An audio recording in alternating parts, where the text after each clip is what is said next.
കേരളത്തിലെ നിയമസഭാ തിരഞ്ഞെടുപ്പ് രാഷ്ട്രീയത്തിൽ കണ്ണൂർ മണ്ഡലം എപ്പോഴും സവിശേഷമായ ശ്രദ്ധയാകർഷിക്കാറുണ്ട്.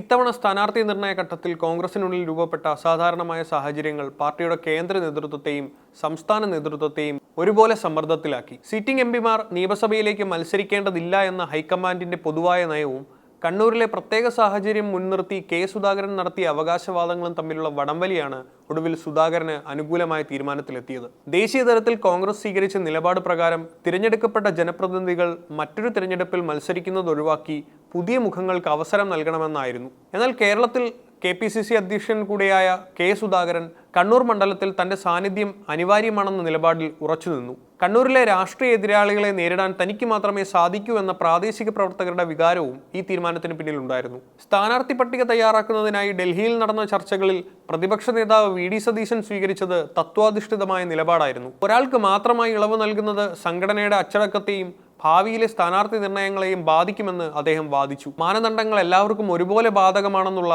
സതീശന്റെ കർക്കശ നിലപാട് ഹൈക്കമാൻഡിനെ തുടക്കത്തിൽ സുധാകരന്റെ ആവശ്യത്തിൽ നിന്ന് പിന്നോട്ട് വലിച്ചു. ഇത് പാർട്ടിക്കുള്ളിൽ ഒരു അധികാര വടംവലിയായി വ്യാഖ്യാനിക്കപ്പെട്ടു. തന്റെ ആവശ്യം അംഗീകരിക്കപ്പെടില്ല എന്ന് കണ്ടപ്പോൾ കെ സുധാകരൻ സ്വീകരിച്ച കടുത്ത നിലപാടുകൾ പാർട്ടിയെ പ്രതിസന്ധിയിലാക്കി.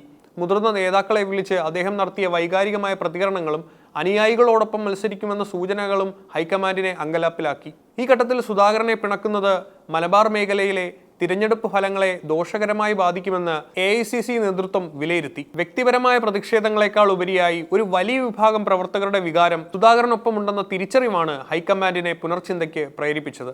പാർട്ടിക്കുള്ളിലെ ഈ സ്തംഭനാവസ്ഥ പരിഹരിക്കാൻ മുതിർന്ന നേതാക്കളായ MK ആന്റണിയും രമേശ് ചെന്നിത്തലയും നടത്തിയ ഇടപെടലുകൾ ശ്രദ്ധേയമാണ്.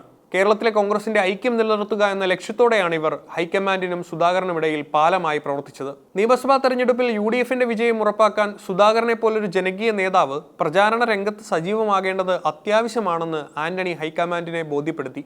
സുധാകരനുമായി നേരിട്ട് സംസാരിച്ച ആന്റണി പാർട്ടിയുടെ പൊതു താൽപര്യം മുൻനിർത്തി വിട്ടുവീഴ്ചകൾക്ക് തയ്യാറാകാൻ ആവശ്യപ്പെട്ടു.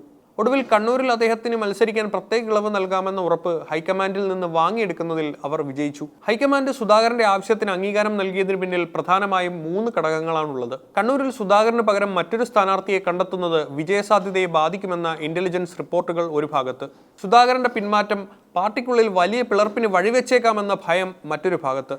താഴെത്തട്ടിലുള്ള പ്രവർത്തകരുടെ ശക്തമായ പിന്തുണയും സുധാകരന് അനുകൂലമായി സമ്മർദ്ദം ചെലുത്തി. ഹൈക്കമാൻഡിന്റെ തീരുമാനം വന്നതോടെ കണ്ണൂരിലെ കോൺഗ്രസ് ക്യാമ്പുകളിൽ വലിയ ആവേശമാണ് പ്രകടമാകുന്നത്. കണ്ണൂർ സീറ്റിലെ ഈ തർക്കവും പരിഹാരവും കോൺഗ്രസിലെ ആഭ്യന്തര ജനാധിപത്യത്തിന്റെ മറ്റൊരു മുഖമാണ് വെളിപ്പെടുത്തുന്നത്. കേന്ദ്ര നേതൃത്വത്തിന്റെ നയങ്ങൾ പ്രാദേശിക യാഥാർത്ഥ്യങ്ങളുമായി കൂട്ടുമുട്ടുമ്പോൾ പ്രായോഗിക രാഷ്ട്രീയത്തിനാണ് മുൻഗണന ലഭിക്കാറുള്ളത്. കെ സുധാകരന്റെ സ്ഥാനാർത്ഥിത്വം ഉറപ്പായതോടെ കോൺഗ്രസ് നേരിട്ടിരുന്ന ഒരു വലിയ ആഭ്യന്തര പ്രതിസന്ധിക്ക് താൽക്കാലിക ശമനമായി. എങ്കിലും ഭാവിയിൽ ഇത്തരത്തിലുള്ള ഇളവുകൾ മറ്റു നേതാക്കളും ആവശ്യപ്പെടുമോ എന്നതും VD സതീശനുമായി ഉണ്ടായ അഭിപ്രായ വ്യത്യാസങ്ങൾ തിരഞ്ഞെടുപ്പ് പ്രവർത്തനങ്ങളെ എങ്ങനെ ബാധിക്കുമെന്നും രാഷ്ട്രീയ കേരളം ഉറ്റുനോക്കുന്ന കാര്യങ്ങളാണ്.